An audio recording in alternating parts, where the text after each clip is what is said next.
Bueno, buenas tardes hermanos. Continuamos nuestro estudio sobre Cristología y antes que pasemos a materia, vamos a orar al Señor, como siempre, como buena costumbre que tenemos.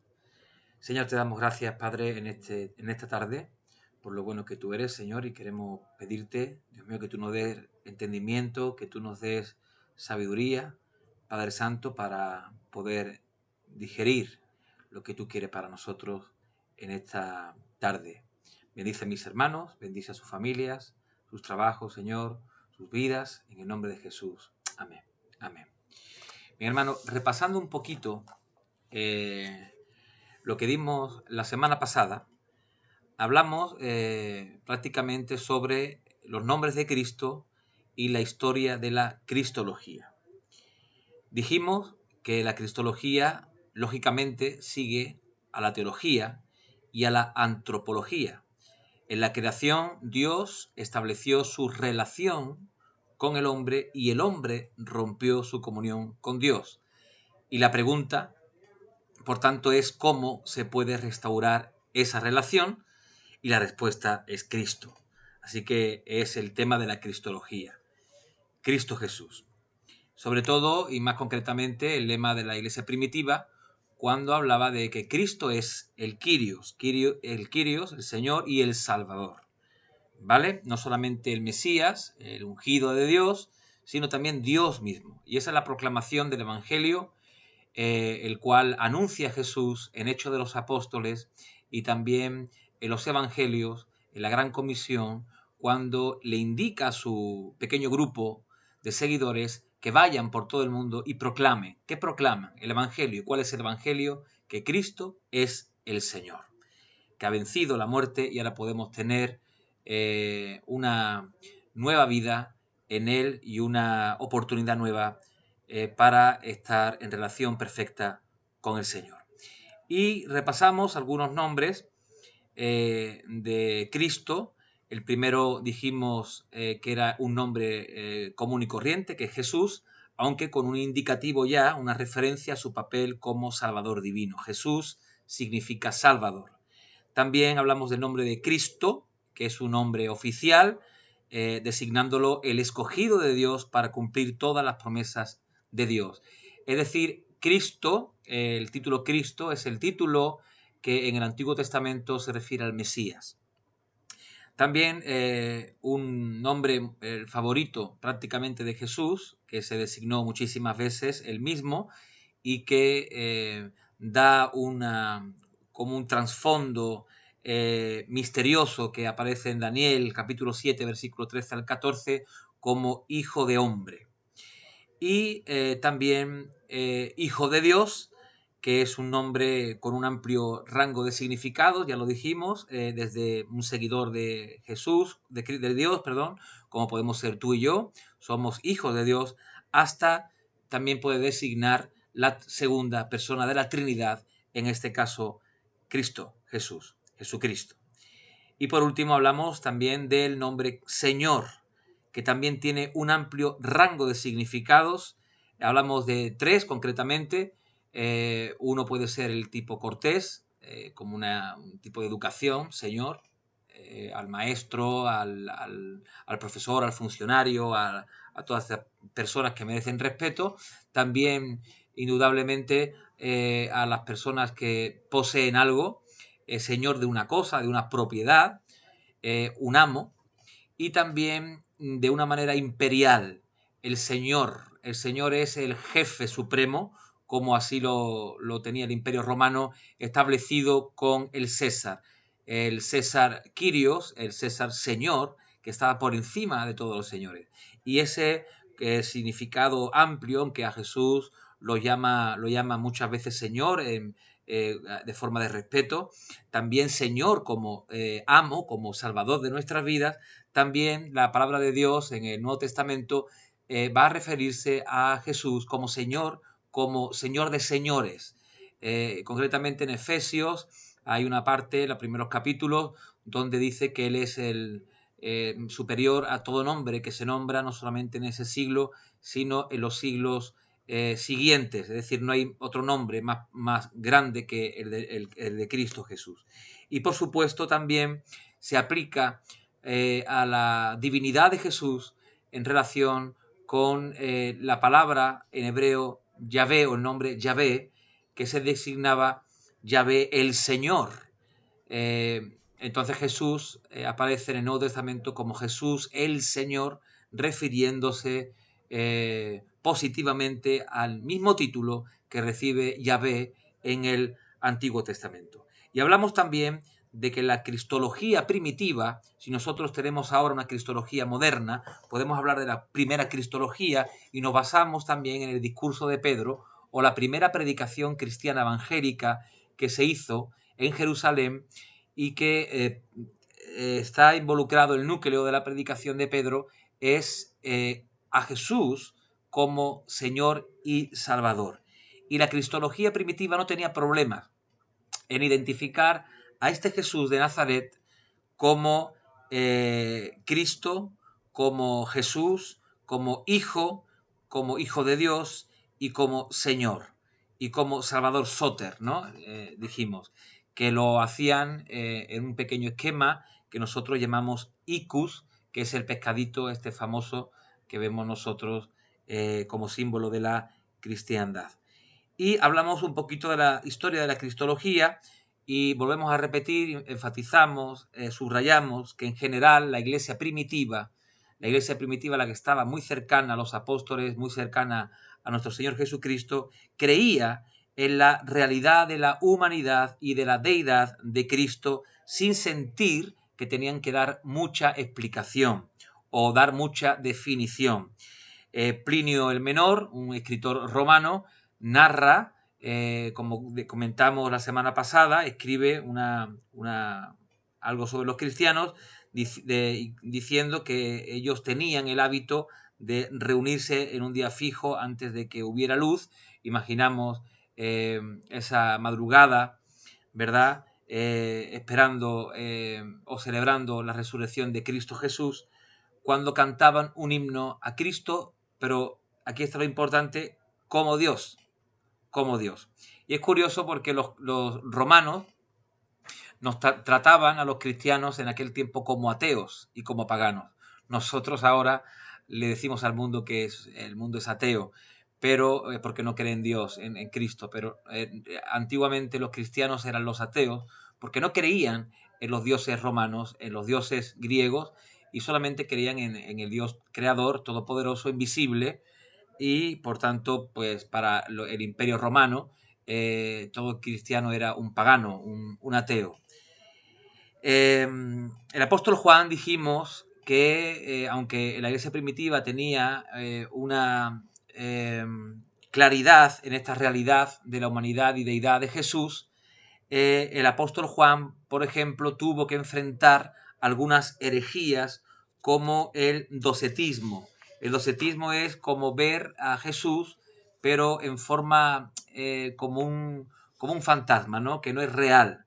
Y Juan pues intercede y hace una apologética feroz, una defensa del Evangelio, diciendo que el que diga que Cristo no vino en carne sea anatema y no sea ni escuchado.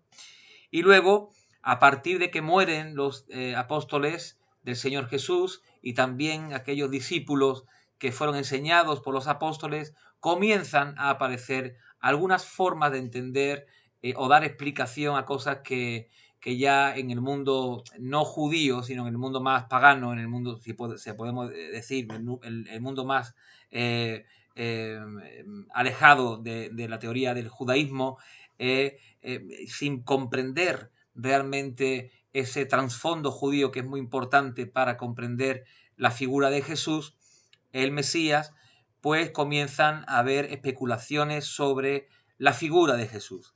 Y en un primer momento, pues se levanta un pastor llamado Arrio en Alejandría, que causa una controversia importante en la iglesia, que dura por lo menos 60 años y que actualmente pues lo podemos ver en sectas como los Testigos de Jehová, que en definitiva ellos dicen que el Hijo de Dios no es Dios, sino que es una criatura y por tanto tiene un principio y no es eterno, no puede ser Dios, y bueno, no, por tanto tampoco tiene un gran conocimiento del Padre, sino tiene unas limitaciones y que está sujeto a cambiar y a pecar. Eso lo hace inferior, lo hace prácticamente como Satanás. Satanás es un ángel poderoso, pero a la vez nosotros reconocemos su limitación porque es un ser creado y Dios no. Por tanto, al ser Satanás un ser creado o que viene de un origen de creación, en un ángel de luz, pues podemos hablar perfectamente de que, por supuesto, el creador siempre va a tener más poder que la criatura. Si nosotros convertimos a Jesús en una criatura, en un Dios creado, pues ya estamos no solamente humillando la figura de Jesús, sino limitando el poder divino del Señor. Y en respuesta pues, a esas herejías llegan los concilios. Los concilios son reuniones de pastores, de teólogos cristianos, que en aquella época no había tantas denominaciones, no había tantas iglesias diferentes, tantas corrientes, y por tanto se ponen de acuerdo para hacer una reunión y comienzan, bueno, para tratar los asuntos controvertidos. Por ejemplo, el arrianismo, este que hemos mencionado. Y en el concilio de Nicea, en el 325 después de Cristo, se rechaza el arrianismo con unas frases diciendo que de la sustancia, de la misma sustancia, es el Hijo que el Padre, que Dios es verdadero, que el Hijo es Dios verdadero, de Dios verdadero, que es engendrado y no hecho, que es consustancial con el Padre, es decir, de la misma sustancia, y que además todos los que digan que Jesús no es Dios sean condenados y sean anatemas. Hermanos, esto es importante frente a las corrientes modernas de religión, porque ya la Iglesia ha defendido en los primeros siglos, es muy importante porque no es que estemos más lejos de la verdad, pero sí que ellos estaban más cerca de aquella doctrina de los apóstoles enseñada por los apóstoles. Y si ellos defienden una doctrina como la divinidad y la humanidad de Jesús, es porque realmente eso era la doctrina que se enseñaba.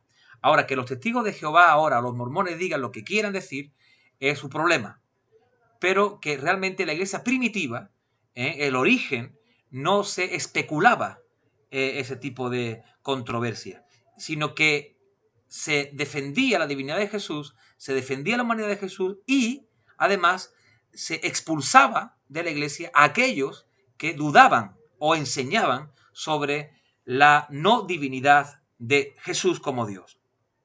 Y luego, bueno, pues aparecen otras herejías, como es el apolinarismo, que afirma que el logo divino, Jesús, había reemplazado el alma o la mente del hombre, Jesús, y bueno, pues no existen, por tanto, dos naturalezas, sino una solamente, que tiene una naturaleza humana, y luego viene y Jesús, espíritu, posee al cuerpo de Jesús humano, y bueno, pues ahí se convierte también en otra herejía que se debate en el concilio de Constantinopla en el 381 después de Cristo, donde afirma o donde se afirma la plena divinidad y la plena humanidad de Cristo.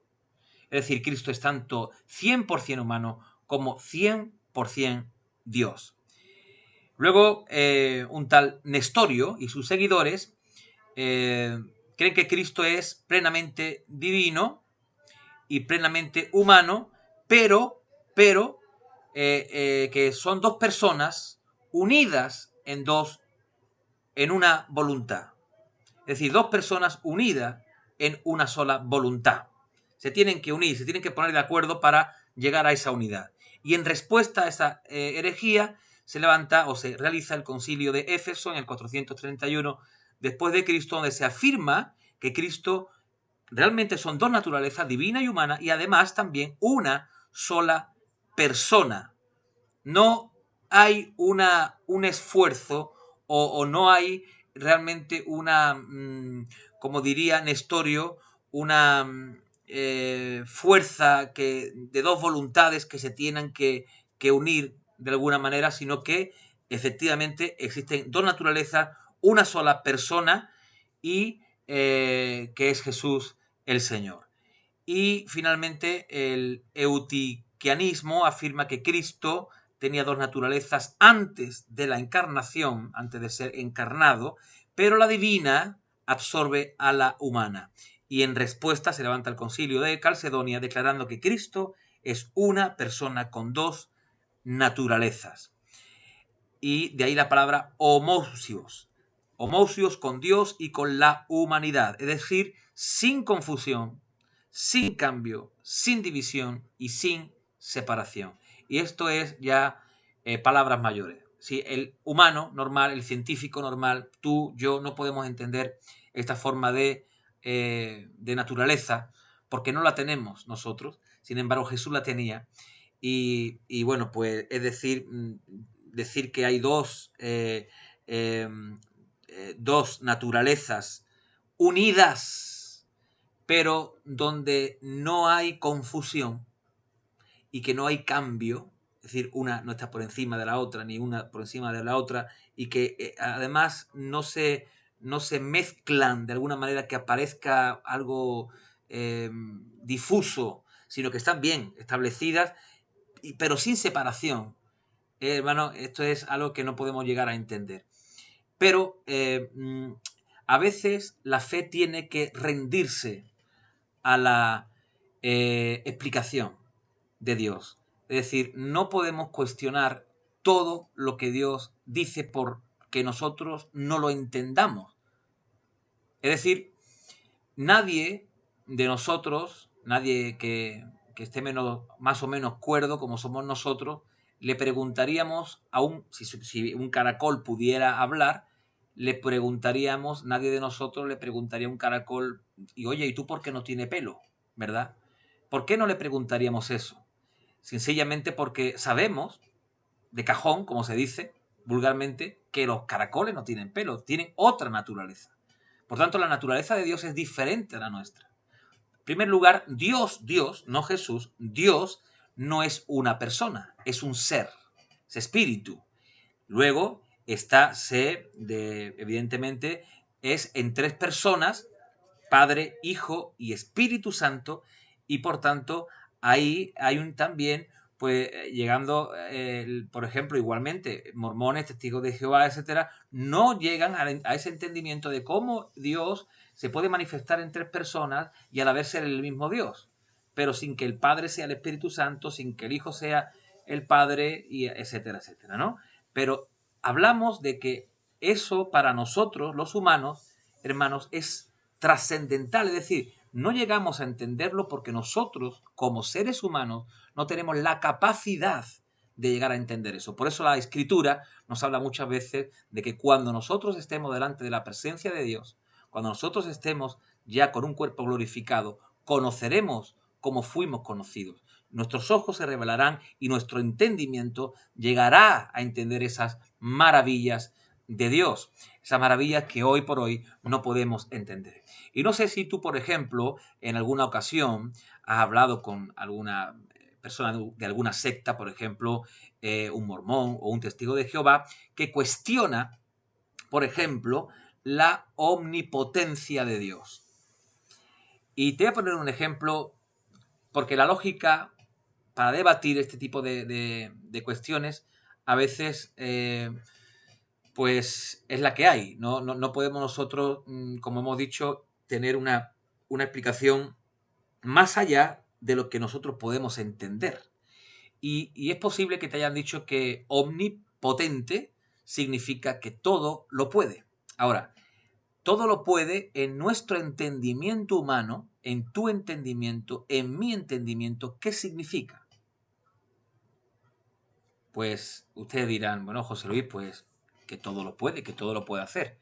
Evidentemente, alguien en esta limitación humana nuestra te dirá, bueno, pues si todo lo puede, el Señor puede hacer algo que ni él mismo, o una piedra, por ejemplo, que ni él mismo pueda mover. Si dice que sí puede hacer una piedra que ni él mismo pueda mover, no es omnipotente. Y si te dice que no, pues tampoco es omnipotente. Y llegan a esas conclusiones ridículas, porque parten de una idea equivocada de la omnipotencia de Dios. Y así como hablamos de la omnipotencia, hablamos de la omnipresencia, hablamos de la omnisciencia y hablamos de todo lo omni que es Dios. No podemos tratar a Dios en nuestra lógica, ni tampoco nosotros podemos cuestionar a Dios por nuestras propias limitaciones. Porque para empezar, todo ser humano, para explicar algo, cualquier cosa, esto que tengo en las manos, que es una cosa fluorescente para subrayar, esto, cualquier cosa que tú te imagines, cualquier cosa, tú tienes que tener un ejemplo, tienes que compararlo con algo. Y evidentemente, hablar de la omnipresencia, omnipotencia de Dios tan vulgarmente como lo hacen por ahí, diciendo ese tipo de bobadas, ese tipo de preguntas que no tienen lógica, aunque parezcan que para nuestros oídos tienen lógica, realmente no tienen lógica porque la omnipotencia de Dios, la omnipresencia es superior a todo lo que nosotros podamos entender. Es decir, si Dios dice que sí y no, Dios lo puede hacer, el sí y el no. Entonces, ¿cómo es eso? Pues es que el Señor tiene una naturaleza muy diferente a la nuestra. Ahora, supongamos nosotros que yo a ti te pregunto por el color blanco. Explícame el color blanco sin darme ningún tipo de comparación. ¿Cómo lo explicarías? Algunos dirán, bueno, el color blanco es la ausencia de luz. Ya estás comparando el blanco con la luz. Dirás, el blanco es lo contrario al negro. Ya estás comparando el blanco con el negro. Tú no puedes explicar una cosa, ninguna cosa, no la puedes explicar si no tienes algo para comparar. Ahora, la pregunta es, ¿con qué o con quién nosotros podemos comparar a Dios si solamente hay uno? Pues no podemos compararlo con nadie. Por eso el Señor Jesús, muchas veces habla en parábolas y habla, el reino de Dios es como, ¿ve? Compara cómo, pero es muy limitada la explicación, porque Dios trasciende a todo razonamiento y a todo ejemplo humano. Además, también te tienes que dar cuenta de que el influir la idea de explicar a Dios como un ser finito que somos es ridícula. Es decir, nosotros no podemos explicar algo que es superior a nosotros. Por tanto, hermano, ¿qué concluimos con esto? Que nosotros a veces tenemos que creer las cosas por fe, simplemente porque Dios las dice. Si el Señor dice en su palabra que es omnipresente, Él es omnipresente. Si Él dice que es omnisciente, Él es omnisciente. Porque no sabríamos que Dios es omnipresente o que es omnisciente si Él mismo no lo hubiese revelado de Él.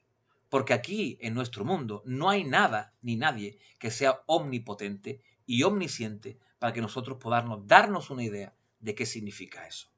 Dicho esto, hermano, que es importante, a lo mejor te lía un poquito, pero lo que yo quiero que tú entiendas es que a veces estas herejías que hablan y cuestionan la divinidad de Jesús se basa simplemente en una especulación porque ellos mismos no pueden entender de que Dios mismo, por ejemplo, sea Trinidad.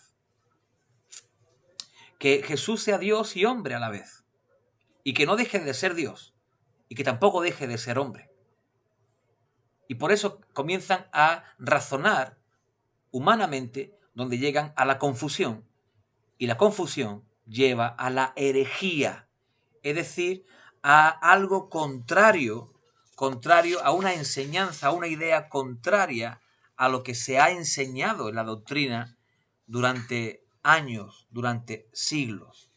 Y esa es la palabra, el significado de la palabra herejía. Es un conjunto de ideas, una idea contraria a una creencia que ya la Biblia por sí lo especifica, lo dice. Por ejemplo, una herejía sería decir que Jesús no es Dios, sino que es un Dios creado. Ahora, igual que tú, por ejemplo, ahora me estás escuchando por la tarde del día, ¿qué día es hoy? ¿13? Pues del día 13 o del día 14, no me importa. Estás en la tarde del día 13 y esta mañana te has tomado un café, ¿verdad? En el mismo día 13. pero no ha sido por la tarde, ha sido por la mañana. Así que el día se compone de mañana, tarde y noche, pero la noche no es igual al día, ni el día igual a la tarde. Más o menos Dios pone ejemplos en el mundo para que nosotros podamos llegar a comprender un poquito cómo es su naturaleza. Pero no podemos explicarlo todo y a veces, como digo, es por fe. Así que, dicho todo esto, hermano, llegamos en esta tarde a explicar nuestra segunda parte o segunda clase sobre Cristología, centrándonos en la persona de Cristo. Hemos hablado de los nombres de Cristo y ahora sobre la persona de Cristo. Y evidentemente consideramos que la Cristología se divide en la persona de Cristo y la obra de Cristo. Y hoy nos vamos a enfocar en eso, en la persona de Cristo, pero con dos metas. Aquí la tienen ustedes en su pantalla. La primera meta es considerar las implicaciones soteriológicas de las herejías y de la ortodoxia. Es decir, consideramos que cuando hay una herejía, una idea falsa de Jesús o una idea pura de Jesús, tiene, por supuesto, cualquier idea que tú elijas va a tener una implicación en la salvación. Y en segundo lugar, vamos a explicar la postura reformada o la postura protestante sobre las dos naturalezas de Cristo. Y para comenzar, vamos a hablar sobre la crueldad de las herejías, aunque ya hemos adelantado antes algo. Hemos dicho que la herejía es una idea contra a lo que ya está establecido en la iglesia. Ya la iglesia primitiva creía que Jesús era Dios y hombre, pero aparecen herejías y estas herejías son crueles porque castigan el núcleo principal de la obra de Cristo, que es la salvación. Y en primer lugar hablamos de unos grandes hombres como fueron Basilio de Cesarea, Gregorio de Niza y Gregorio de Nacianzus, que fueron conocidos como los padres capadocios, que ayudaron a ganar la victoria sobre el arrianismo en el concilio de Constantinopla. Dijimos que el arrianismo consiste generalmente en decir que Jesús es un Dios creado, un Dios menor. Y estos tres personajes, ya no judíos, sino gentiles, que fueron grandes estudiosos clásicos de la filosofía y de las escrituras, ellos se unen para de alguna manera comenzar a sistematizar la doctrina cristiana. Es decir, la Iglesia debía ya de dar una explicación al mundo un poco más profunda acerca de estos misterios. Y evidentemente cuando nace esta doctrina sobre que Jesús es un Dios creado, etcétera, etcétera, estos hombres se levantan y dicen, bueno, pues esto no es así, ¿verdad? Sino que se proclama que lo que no ha sido asumido no puede ser restaurado. Y lo que es unido a Dios es lo que es salvado. En otras palabras, este hombre decía que lo que no es asumido por Cristo no puede ser salvado. Si Cristo Jesús no es verdaderamente una persona, no puede salvar a los seres humanos. Esa es la conclusión a la que llega Gregorio de Nacianzus y también Gregorio de Niza, diciendo que haciéndose exactamente lo que somos, hablando de Jesús, por medio de sí mismo, unió la raza humana a Dios. Es decir, en Jesús tenemos la divinidad perfecta y la humanidad completa en una sola persona y en una sola naturaleza, es decir, en una sola persona. ¿Y qué ocurre con esto? Que al estar los dos es el vínculo perfecto para restaurar tanto al hombre con Dios como la relación de Dios con el hombre. Y luego pasamos de estos padres capadocios a lo que también la vez anterior hablamos del apolinariano o el apolinarismo, y con que consistía este esquema, prácticamente consistía en que se puede salvar el cuerpo del hombre, pero no su mente o su alma, porque Cristo no asume realmente la mente o el alma de las personas. Es decir, ofrece este tipo de herejía, ofrecía una salvación por medio del reemplazo o la destrucción del alma del hombre. ¿Se acuerdan que Jesús lo que hacía era, según esta herejía, era asumir, quitar la naturaleza del hombre, quitar la mente del hombre y ponerse él mismo? Entonces decimos que, bueno, pues si Jesús realmente hizo eso, no puede de ninguna manera el Evangelio poder anunciarse como una salvación de nuestras mentes y y de nuestra alma por sí misma, que tendría que el Señor darnos algo nuevo. Sin embargo, el Señor lo que nos dice la palabra es, o nos llama la atención, es la palabra regeneración. Es decir, regenerar algo, o sea, ponerlo nuevo, restaurar algo que estaba malo, pero no quitarlo y poner otro. Así que este esquema de apolinearismo no tiene una salvación muy concreta y muy completa para el ser humano como estamos nosotros viendo.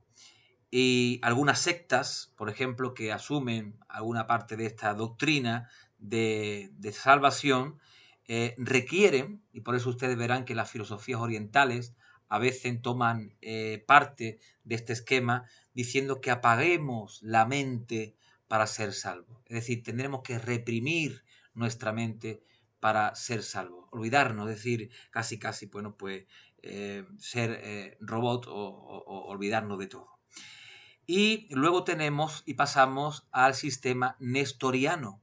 ¿Qué implicación tiene eso en la salvación? Según este esquema, eh, requiere la unión de las dos personas de Cristo para efectuar la salvación. Si ese esquema fuera el patrón de la salvación, requeriría que nosotros también unamos nuestras voluntades con la de Dios para ser salvo. En otras palabras, la forma de salvarse según este esquema es conformar nuestras voluntades a la voluntad de Dios. Evidentemente es un autor, por ejemplo, Allison, hizo la conexión lógica entre la cristología nestoriana y la soteriología posterior pelagiana, que casi dicen lo mismo. Es decir, no fue un accidente que estas dos doctrinas que hablan o que requieren que unamos nuestras voluntades con la de Dios para ser salvos hayan tenido una prosperidad al mismo tiempo y que hayan sido condenadas, evidentemente, en el concilio de Éfeso en el 431 después de Cristo Jesús. Y luego pasamos al eutoquiano, el esquema eutoquiano, que es similar al segundo que hemos visto, al apolinariano, que no ofrece una salvación del hombre, sino su negación. El autor Allison hizo la conexión, de nuevo, entre esta herejía y un elemento fuerte del misticismo, la abolición de lo humano. Es decir, lo humano es todo malo y tiene que ser absorbido en Dios. Hay un místico, Johannes Eckhart, que siendo seguidor de esta corriente publicó una frase que dice: debe ser puro de corazón y solo ese corazón es puro que ha exterminado a la criatura. Es decir, vamos viendo, hermano, cómo estos tipos de esquemas de salvación no involucran al ser humano en sus dos naturalezas. Tú tienes la naturaleza espiritual y también la naturaleza humana física, y por tanto estas doctrinas lo que intentan hacer es o darte peso en una o darte peso en otra, pero nunca en las dos unidas. Y la gloria bendita del cristianismo se basa en eso. No solamente en tu salvación espiritual, sino en la resurrección de tu cuerpo. Es Es decir, la gloria final del cristianismo, la bandera final del cristianismo es ser como Jesús.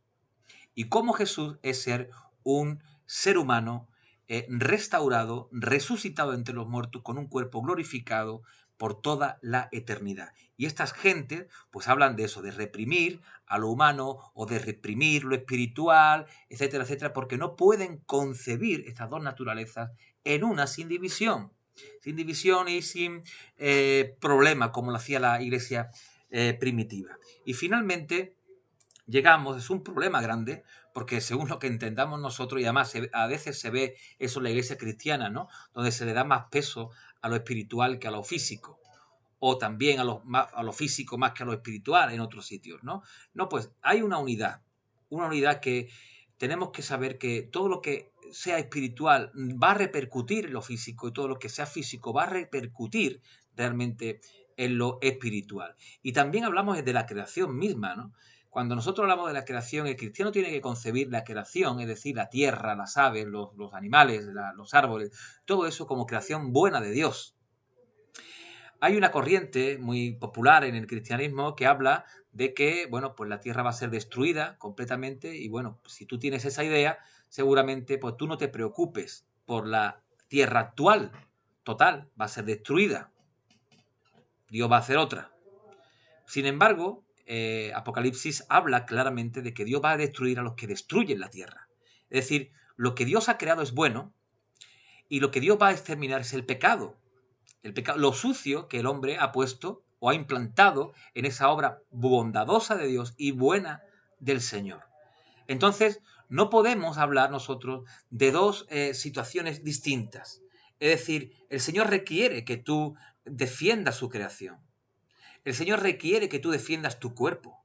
El Señor requiere que tú defiendas tu espíritu también, pero también tu pensamiento. Por eso Pablo una y otra vez nos dice, renovaos en el conocimiento. También habla de disciplinar nuestros cuerpos. Y también habla de disciplinar también no solamente nuestros cuerpos físicos, en lo que comemos, en lo que bebemos, sino también en lo espiritual. Vean que no hay diferencia, que todo se repercute uno al otro. Entonces, si reprimimos una cosa para salvar a otra, decimos que la obra de Cristo Jesús en la cruz del Calvario, según estas herejías, no fue nada más que para salvar un trozo de nosotros. Y el Señor vino para salvarnos completamente, restaurarnos en un hombre nuevo, regenerarnos tanto espiritualmente como luego físicamente, como a Él lo vieron subir hacia el cielo. Y por eso ya entramos, para terminar, en las dos naturalezas en la teología de la Reforma. Hemos hablado de las dos naturalezas en las herejías, donde siempre hay división y siempre hay problema. Ahora, ¿qué pasa con los protestantes, con nosotros, con los evangélicos, ¿no? Que hemos luchado durante mucho tiempo por esta verdad de la iglesia primitiva, donde reconocemos a Dios, a Jesús Dios, como verdadero hombre y como verdadero Dios. Bien, pues tenemos dos corrientes. Ustedes un día pues darán la asignatura de historia de la iglesia y aparecerá el nombre Lutero, Martín Lutero. Algunos de vosotros pues ya lo conocéis o lo conocen como el padre de la reforma de la iglesia. Sin embargo, esa fue la primera generación. Luego vino una segunda generación que lo que hizo fue sistematizar, poner en orden las ideas de esta primera generación. Esta primera generación, como Lutero, pues lo que hizo fue ver errores, denunciaron esos errores y caminaron en la fe naciente, nueva, pegada a las escrituras, pero evidentemente esto causa también muchas divisiones porque no hay una regla o como llamamos nosotros un discipulado para todos, ¿no? Único. Ahora, la segunda generación, por ejemplo, con Calvino, que se conoce en la iglesia como los calvinistas, presbiterianos, pues son aquellos que en esa segunda generación ponen por orden las ideas sobre esa reforma doctrinalmente. ¿Qué pensamos de Dios? ¿Qué pensamos de Jesús? ¿Qué pensamos de la Biblia? ¿Qué pensamos de la escatología? ¿Qué pensamos de esto, del Papa, de no sé qué, de no sé cuánto? Eso se hace ya en una segunda generación. Pero muy cercanas, muy, muy cercanas. Ahora, ¿qué ocurre no con Lutero y con Calvino? Porque fueron padres fundadores de la Reforma, sino ¿qué ocurre con los seguidores? ¿No? Con los discípulos de Lutero, los luteranos y los reformados. Que podemos hablar de las iglesias reformadas como la iglesia presbiteriana, la iglesia calvinista. Pues estas dos corrientes no pudieron nunca unificarse, nunca llegaron a ser una unidad, precisamente por las diferencias sobre la cena del Señor. Lutero y los luteranos insisten en la presencia física de Cristo, como la iglesia, más o menos como la iglesia católica, donde la hostia y el vino se convierte en carne y sangre de Jesús. Y los reformados, en general, insisten no en la presencia física, sino en una presencia espiritual de Cristo, una representación, que es lo que nosotros, más o menos casi todos nosotros pensamos, los que estáis escuchando y un servidor. Así, esto tiene también una diferencia cristológica importante. ¿Por qué? Porque si los luteranos afirman que Jesús, que Cristo está presente, de verdad, verdaderamente, su carne y su sangre está presente en la cena del Señor, estamos convirtiendo a Jesús de Nazaret en una especie de ser omnipresente físicamente. Es decir, esto tiene su cosa, ¿eh? No quiero confundiros, pero porque estamos entrando un poquito en profundidad. Jesús, como Dios, efectivamente es omnipresente. Está en todos los sitios. Como Dios está en todos los sitios. Pero Jesús, como segunda persona de la Trinidad, como aquellos que vieron con sus ojos Pedro, Santiago, Pilato y toda esta gente, está sentado ahora, dice Apocalipsis, a la diestra del Padre, esperando de nuevo volver a venir al mundo. Entonces, Jesús, como un ser humano glorificado, no es omnipresente. No puede estar en dos partes, porque si no tendría dos cuerpos o tres cuerpos. Sin embargo, como Dios, sí puede estar en todas partes. Así que la aplicación de esta teoría de Lutero es que si realmente Cristo está en la cena, está en la hostia y está en el vino, estamos diciendo que el cuerpo físico de Jesús está físicamente presente en ese momento, cosa que va contraria a esa naturaleza humana de Jesús. ¿Lo entienden? Un ser humano no puede estar en dos partes a la vez. Tú no puedes estar en dos partes a la vez. Bueno, a través de internet, ¿no? Pero digo físicamente. Y decimos nosotros que Jesús es verdaderamente ser humano. Ahora, ¿qué pasa con los reformados? Que es la teoría un poco más cercana a lo que podemos pensar nosotros. Afirman que esa unidad, que la unidad de Cristo, tanto divina como humana, se llama o viene a nosotros de una manera espiritual. Llamamos a esa unidad de persona, de humanidad y de divinidad, la llamamos unión hipostática. Es decir, los atributos de las dos naturalezas, de tanto de la humana como de la divina, pertenecen a la persona, pero no se comunican entre las dos naturalezas. Por eso nosotros a veces nos sorprendemos en las Escrituras cuando nosotros vemos a Jesús hablando como un hombre, diciendo tengo sed, tengo hambre, estoy cansado, y también lo vemos hablando como Dios. Cuando dice, por ejemplo, a sus discípulos, no os preocupéis porque yo he vencido al mundo. Jesús todavía ni siquiera había muerto. ¿Cómo iba a vencer el mundo? Estaba hablando como Dios. Entonces, hay que diferenciar porque no se puede decir, hermanos, esto es que yo sé que es complicadito a lo mejor un poco, pero si no pueden repetir el vídeo, pueden preguntarme en el chat. Las dos naturalezas de Jesús, tanto la divina como la humana, es ciertísima que la tiene el Señor, pero no son naturalezas que pueden tomar de la otra. Es decir, si decimos que Jesús es humano y padece hambre, padece sed, todo eso. Y no puede tomar para esa conveniencia esa parte de Dios para saciar su sed. ¿Me explico? Como Dios no tiene sed, pero como ser humano sí tiene sed.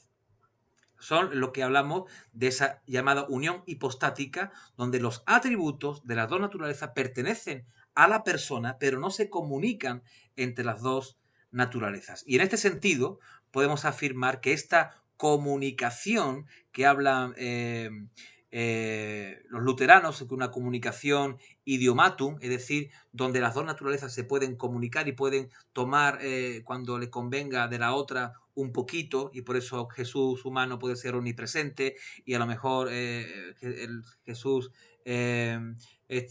como Dios puede aparecerse en todos lados físicamente, cosa que no es así. La comunicación de los atributos de las dos naturalezas a la persona de Cristo. Es decir, en este sentido afirmamos que esta comunicación de las dos personas o de las dos naturalezas de Dios está en la comunicación de los atributos de la persona de Cristo, más no. Por lo tanto, podemos decir que Cristo es omnipotente y también que Cristo se cansaba. Hay algunas objeciones a la postura luterana que ya veremos en otras ocasiones, que son más fuertes, pero bueno, para los reformados, para los protestantes como nosotros, la doctrina luterana parece ir contra aquel concilio de Calcedonia y que se parece un poquito al eutiquianismo, que son palabritas muy difíciles. Concretamente, si Cristo tiene un cuerpo omnipresente, como hemos dicho, no tiene un cuerpo humano, porque un cuerpo humano no es omnipresente. Así que si el cuerpo humano es omnipresente, ha sido reemplazado, ha sido abolido o absorbido en lo divino. Por eso decimos que se parece mucho a aquellas cosas que defendieron en el concilio de Calcedonia y que rechazaron y que la Iglesia rechazó. Así que en forma positiva podemos decir que la postura nuestra postura protestante, está de acuerdo con los concilios y que puede explicar las experiencias contrastantes de Cristo y mantiene la integridad de las dos naturalezas. Jesús es tanto Dios como totalmente humano, y que las dos naturalezas están sin ser asimiladas una por la otra, sin ser mezcladas, con completa experiencia en las dos, se pueden identificar las dos, pero nunca se pueden separar tampoco.